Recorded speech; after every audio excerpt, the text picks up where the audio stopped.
Carlos Sainz aurait été incroyable, on va dire ça comme ça. Carlos Sainz aurait été excellent, peut-être même potentiellement son meilleur Grand Prix au sein de la Scuderia Ferrari pour Carlos Sainz qui termine 3ème de ce Grand Prix d'Italie alors qu'il partait en pole position, encore une fois, mais tellement compliqué de résister à l'ogre Max Verstappen. Et là c'est vrai que pour Carlos Sainz, je pense pas qu'il y ait de gros regrets réellement après ce Grand Prix d'Italie. Il aurait été vraiment très fort, très excellent, on va dire ça ainsi, pour terminer 3ème de ce Grand Prix d'Italie. Mais il y a quand même des choses à dire dans la globalité par rapport à ce Grand Prix. Et bien avec Charles Leclerc bien sûr, parce que Charles Leclerc, on va dire ça comme ça, était pas loin de tout risquer, de tout foutre en l'air.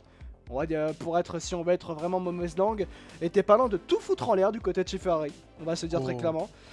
C'était pas passé loin quand même d'écart de piste, et ça, il y a même eu des écarts de piste dans une bataille en fin de course entre Carlos Sainz et Charles Leclerc. Voilà. Mais dans la finalité, c'est bien Carlos Sainz qui va chercher le podium. Et là, maintenant, Baby Choum, c'est vrai que il y a des petites questions quand même à se poser après en interne du côté de chez Ferrari. Parce que Sainz qui peut se dire, j'ai pas été assez protégé par Ferrari. Et on m'a laissé au casse-pipe avec Leclerc derrière, quitte à tout foutre en l'air. Et Leclerc qui se dit, ah mais non, mais moi je veux mon podium, je suis prêt à tout risquer en fait. Finalement, la radio ça dit no risk, et puis finalement Leclerc va quand même bien risquer certaines choses au point d'attaquer parfois de manière un peu trop rugueuse. Dans la globalité, je sais que ça fait débat. Il y en a qui disent dans le chat, oui c'est une gestion catastrophique de Ferrari. D'autres qui disent, non, ça a été bien géré. Mon avis est très partagé, je te cache pas, Bichon. Ouais. Bah là on va venir sur cette action justement en fin de Grand Prix en fait. Moi ce qu'on dit à Charles Leclerc à la radio c'est pas n'attaque pas Carlos. Ouais. Non, ah non, pour moi c'est pas ça. C'est pas ne va pas chercher Carlos. C'est ne vous touchez pas en gros. C'est t'as le droit d'y aller, mais les gars faites gaffe quoi, tu vois. Et c'est pour ça qu'après ça a créé justement oui des blocages de roues des deux. On voyait les deux à la fin, notamment Charles. Limite, il se croyait dans Initial D, là, Charles, à faire du drift à chaque virage. C'était un truc de fou. Ah, le dernier tour, il était compliqué hein, pour Charles Leclerc. Hein. Ouais, dans les Lesmo, dans la Parabolica, fallait la tenir. Même dans le T1, dans le T1, bon, j'étais persuadé qu'il allait spin. Hein. Clairement, je sais pas comment il arrive à la sauver, mais voilà. Après, le truc, oui, y a pas, on leur a dit, en gros, vous êtes free to race, mais faites gaffe. Bon, bah, à partir de ce moment-là, les blocages de roues, les manœuvres, tout ce que tu veux, ça fait partie du game. Ouais. Je pense qu'après, ils étaient conscients aussi de l'enjeu qu'il y avait. Fallait comprendre aussi que Charles allait tout donner pour faire P3 à domicile et que Carlos allait absolument tout donner pour garder cette 3ème place pour faire son premier podium de la saison à domicile. Ah, mais il était pas serein, Sainz, hein. Il était pas serein, c'est sûr, mais c'est normal.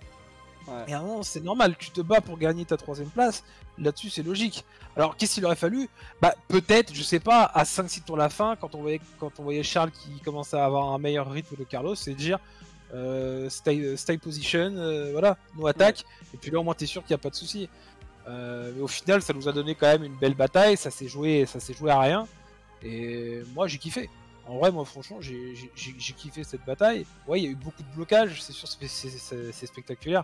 Ça s'est pas touché, ça a pas été loin de se toucher, évidemment. Mais voilà, tout est bien qui finit bien, ça fait P3, P4, le résultat est là. Pour moi, c'est ce qu'on aurait pu faire de mieux aujourd'hui. Je suis même pas sûr qu'en optimisant la stratégie, il y aurait peut-être eu quelque chose de mieux à faire. Je pense que les Red Bull, je pense à l'usure, nous auraient eu quand même. Donc, non, le week-end est bon pour Ferrari. Le week-end est bon pour Ferrari et... Là-dessus, je prends P3, P4, ça fait repasser devant Aston Martin, donc là-dessus, le est positif. C'était l'une des priorités. Alors, avant de parler de la course de Carlos Sainz, c'est vrai que dans sur cette action-là en particulier, il y a les deux points de vue qui se comprennent. Il y a la partie qui dit non, mais ça a été mal géré effectivement par Ferrari, ils auraient pas dû se battre, ils auraient pas dû tout risquer de cette manière-là.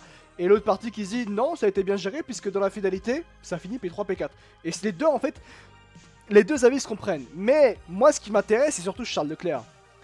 En fait, c'est que tu sentais que Charles Leclerc avait réellement envie d'aller chercher ce podium à Monza, devant le public italien, devant les tifosi, quitte même à mettre un petit peu dans...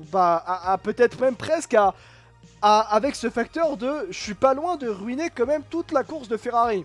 Parce qu'il y a eu il y a eu quand même des gros freinages, des grosses attaques et des gros blocages derrière lors des attaques autour effectivement de Carlos Sainz en fin de Grand Prix. C'était pas loin de l'accrochage entre les deux, mais au point de se dire, punaise les gars, on est à Monza, sur les terres de Ferrari, en Italie, et Charles Leclerc n'a peut-être... alors c'est un débat aussi, est-ce que quand on dit à la radio, no risque, bien sûr ça veut dire, vous pouvez vous battre, mais ne prenez pas de risques. Charles Leclerc, maintenant ça se pose la question, est-ce qu'il a pris des risques finalement? Et moi, quand je vois toutes les attaques qu'il y a pu y avoir, bah j'ai envie de dire, oui, Charles Leclerc a pris des risques, mais en même temps, il est dans le sport automobile, et on a un pilote, un compétiteur qui se bat contre un autre pilote, un autre compétiteur, et qui veulent absolument la même chose, ça veut dire un podium à Monza qui est quelque chose d'assez inestimable, encore une fois. Donc il y a toujours un risque, mais c'est juste que là, Charles Leclerc, bah, on n'était pas loin d'avoir un drame italien, on va dire ça comme ça. C'est-à-dire que les deux Ferrari auraient pu à beaucoup de moments aller s'accrocher. Et en fait, c'est ça, c'est de se dire, putain, Charles Leclerc était prêt réellement à tout risquer pour aller chercher un podium à Monza, quitte à ruiner toute la course de Ferrari. En tout cas, c'est mon ressenti. Mais en même temps, comment en vouloir à Charles Leclerc, qui a vécu une course de patience dans la globalité, de vouloir tenter sa chance pour aller chercher un podium justement devant le public italien, devant tous les tifosi, et même j'ai presque envie de dire devant son public, devant les milliers de tifosi qui étaient là. Encore une fois, un podium à Monza, c'est totalement inestimable. Inestimable. Surtout pour un pilote Ferrari en particulier, Charles Leclerc, qui est considéré comme le fils prodigue de la Scuderia Ferrari. Donc on peut pas réellement en vouloir à Charles Leclerc, mais il y a ce facteur-là de se dire, Charles Leclerc était pas loin de tout risquer, quand même, pour aller chercher un podium à Monza, quitte à aller réellement au tas avec son coéquipier. Et l'inverse est véridique aussi. Je pense que Carlos Sainz aurait été prêt à tout pour garder sa 3ème place. C'est vrai, bien sûr. Quitte à sortir Charles, tu vois, aussi. Mais au final, tu vois, ce qu'on peut retenir, c'est quand même une belle bataille entre les deux. Ça a été limite par moment. Mais voilà, c'est une belle bataille. C'est un résultat qui convient à l'écurie. Et c'est surtout le smile que les deux ont après la course. Ils ont kiffé. Ils ont kiffé, en fait, ce qu'ils ont fait. Clairement, je pense qu'ils ont adoré cette bataille-là. Alors, un plus que l'autre, parce que dans la finale, en fait, Carlos a un peu oui et non. paniqué. Ouais, c'est ça, c'est exactement ce que j'allais dire, parce que Carlos Sainz, quand même, il était en mode, les gars, qu'est-ce que vous faites, là? Oh les gars, oh voilà. C'est en mode, les gars, no risque, hein, les gars, on veut pas Et je pense que Sainz est en train de se dire, en fait, au point que Sainz prenne la radio pour dire, les gars, faut qu'on se calme, c'est qu'il sentait que t'en avais un déjà d'une derrière qui était prêt à tout. Et ça c'est horrible en fait. Quand tu sais que quelqu'un derrière toi est prêt à tout pour prendre ta place, et surtout quand il est dans ta propre écurie, t'es en mode de te dire, bon, je peux comprendre la voix qui tremblait de Carlos Sainz en vrai, du chemin. Ah bah ça se comprend tout à fait. Faut peut-être à sa place, évidemment que ça se comprend tout à fait. Mais après, bon, il y a des moments comme ça aussi où ça fait plaisir à voir, quoi. Ouais. Il y a un moment, tu vois, l'espace de quelques tours, tu déconnectes totalement et t'as l'impression de voir deux gamins en karting s'éclater, quoi. Ouais. Et c'est un petit peu, tu vois, le ressenti que j'ai eu sur cette bataille où au final, ouais, t'oublies la radio, t'oublies les consignes et les gars, faites kiffer que le meilleur gagne. Ouais. Et clairement, après, oui, c'est Carlos qui est devant, mais Carlos le mérite ce week-end. Carlos mérite amplement ce podium sur ce week-end à Monza. C'est clair et net, il l'a pas volé, il a très bien défendu avec Perez, avec Charles. Il s'est bien aussi battu le temps qu'il a pu avec Verstappen aussi. Donc, là-dessus, ce podium n'est pas volé, mais voilà, cette bataille elle est belle aussi. Il faut saluer les deux qui ont réussi à ne pas s'accrocher. Ouais, effectivement. Pour revenir effectivement, bien évidemment, au podium, enfin à la performance de Sainz, parce que la performance de Sainz, elle était. Faut quand même reconnaître que la performance de Sainz était. Est-ce que c'est le meilleur Grand Prix de Carlos Sainz avec Ferrari? Je pense que oui, en vrai. Oui, là, je pense que oui. Là, clairement, je pense que c'est le meilleur week-end qu'on ait vu de sa part depuis qu'il est chez Ferrari. On a tout vu en fait. Et on a tout vu. Clairement, on a vu de la rapidité, on a vu de l'agressivité, mais de la bonne pour une fois. Une bonne agressivité, il a su bien défendre quand il le fallait. Donc non, là-dessus, il a géré sa course proprement. Très proprement. Et là-dessus, non, oui, je pense que c'est sa meilleure course. Sa meilleure course de loin. Ouais, Amaury dans le chat qui dit, j'ai quand même envie de souligner quelque chose, c'est le premier Grand Prix où on voit réellement une voiture tenir tête au Red Bull plus de 10 tours, oui, et c'est bien d'arriver seulement sur les 9 derniers Grands Prix de la saison pour voir ça, mais c'est vrai, hein, c'est un truc de bête, c'est la première fois réellement qu'on a vu réellement une bataille concurrencer Max Verstappen durant plus de 10 tours, d'ailleurs, et effectivement, c'est quand même assez bien de le souligner. Je reviens effectivement à Carlos Sainz, et je rejoins totalement cet avis, comment dire, c'est c'est tout simplement... Carlos Sainz a tout simplement réalisé son meilleur Grand Prix avec Ferrari et surtout il a bien choisi son Grand Prix, le Grand Prix d'Italie avec Ferrari. Et c'est quand même assez fou de voir ça parce que il y a eu beaucoup de moments difficiles pour Carlos Sainz ces derniers temps. Beaucoup de jeux politiques aussi également. Et c'est quand même assez marrant de voir qu'il a bien choisi son Grand Prix quand même, Carlos Sainz, en vrai. Il a quand même bien choisi son Grand Prix pour aller faire ça. Hein. Il a choisi quand même le Grand Prix d'Italie pour se montrer réellement sur le devant de la scène. Il a été totalement dominateur chez Ferrari, Carlos Sainz, durant ce Grand Prix d'Italie, de A à Z, tout simplement. Au sein même de Ferrari, je parle pas en comparaison à Charles Leclerc. Carlos Sainz a été dominateur de A à Z dans ce Grand Prix d'Italie par rapport à son coéquipier Carlos Sainz, Charles Leclerc bien évidemment. Et en fait, là où je veux souligner, c'est que il a eu une résistance monumentale. Fallait quand même le faire, hein, Carlos Sainz. Hein. Résister à l'ogre Max Verstappen pendant plus de 15 tours. Faire des défenses qui étaient très dures, mais totalement dans la légalité sur Max Verstappen. Avoir réussi à tenir sur Max Verstappen. Avoir mis en danger même Max Verstappen à certains moments, bien sûr. Vraiment, c'est une course exceptionnelle de la part de Carlos Sainz durant ce Grand Prix d'Italie à Monza. Et sur les terres de Ferrari, on a presque ressenti que Carlos Sainz était réellement poussé par le public italien pour faire réussir Ferrari. Et ça aussi, c'est une chose qui change beaucoup. Et c'est ça peut-être même qu'on reprochait à Sainz depuis quand même quelques temps, qu'il ne travaillait pas pour Ferrari, mais qu'il travaillait seulement pour lui, d'une certaine manière. Et là, on a réellement senti un Carlos Sainz qui termine 3ème de ce Grand Prix d'Italie, qui voulait faire réussir Ferrari plus que lui-même. Et c'est ça qui a été réellement apprécié, et on l'a vu, les manières de défendre notamment sur Max Verstappen, les manières même de défendre aussi sur Sergio Perez, où Sergio Perez a dû s'y reprendre à plusieurs fois avant d'aller chercher Carlos Sainz. Non, vraiment, le Grand Prix de Carlos Sainz a été réellement exemplaire de A à Z, et c'est juste exceptionnel ce qu'on a pu voir de la part de Carlos Sainz. Et surtout au volant d'une monoplace qui est pas simple à piloter, imprévisible, qui n'est réellement pas la meilleure monoplace du plateau.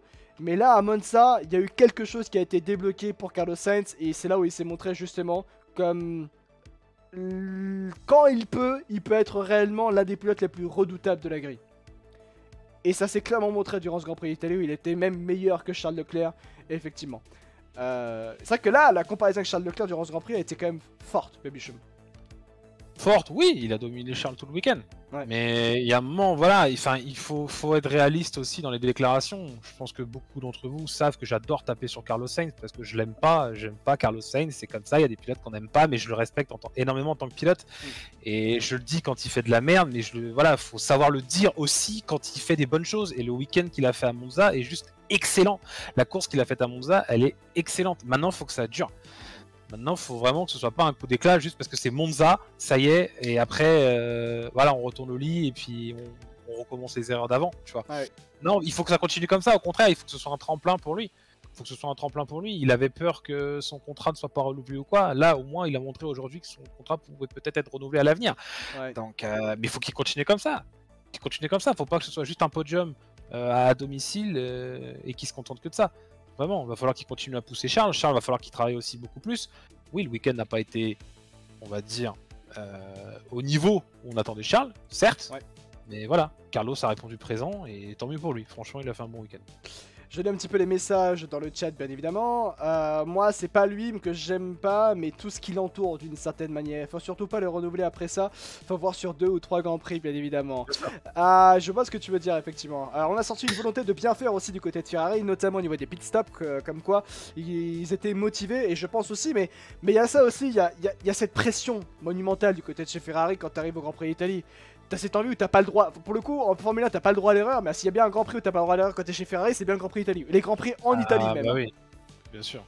Bah t'as moins d'impact à Imola, c'est vraiment plus Monza, tu vois, mais oui c'est sûr t'as pas le droit de te planter. T'as clairement pas le droit de te planter, l'erreur stratégique elle est pas permise, l'erreur au stand elle est pas permise, le crash n'est pas permis. Ça arrive, hein, évidemment ouais. Que ça arrive.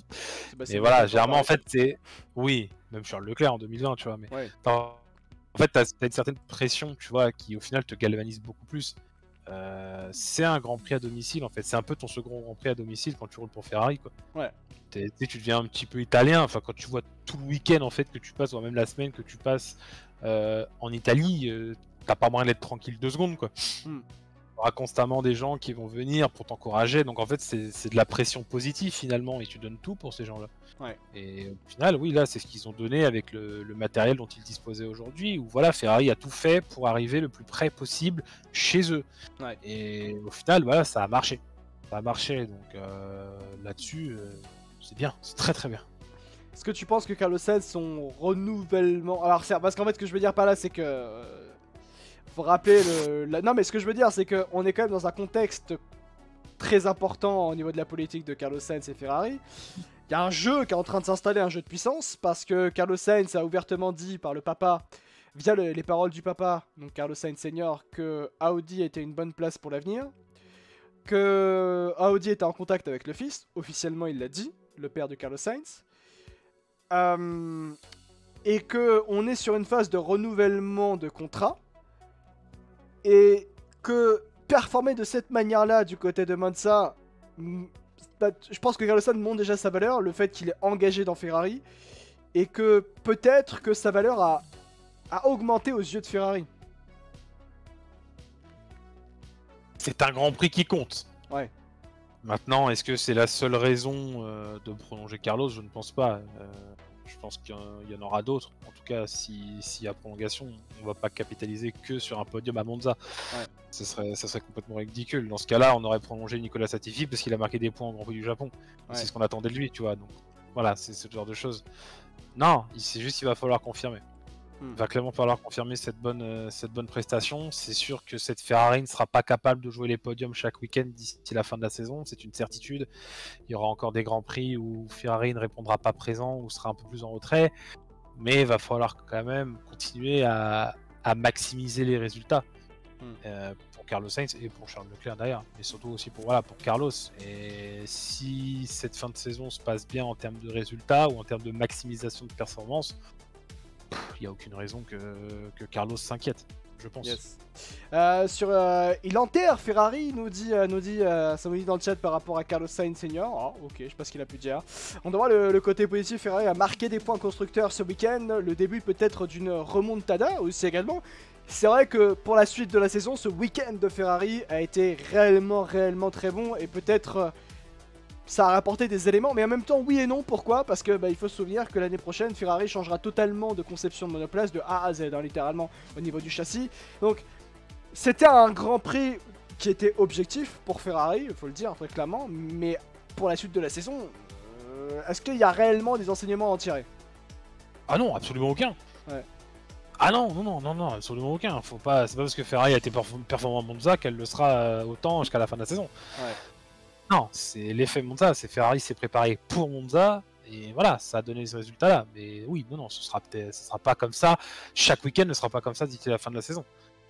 C'est sûr, il y aura peut-être Austin, peut-être limite Las Vegas, voilà, qui seront des bonnes performances. Mais sinon, non, tous les résultats ne seront pas comme ça.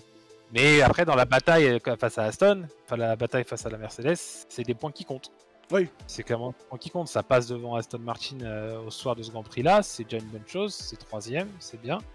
Maintenant, je pense que l'objectif, c'est d'aller continuer de se battre avec Mercedes et tenter de leur passer devant d'ici la fin de la saison, même si ce sera moins facile que face à Aston Martin.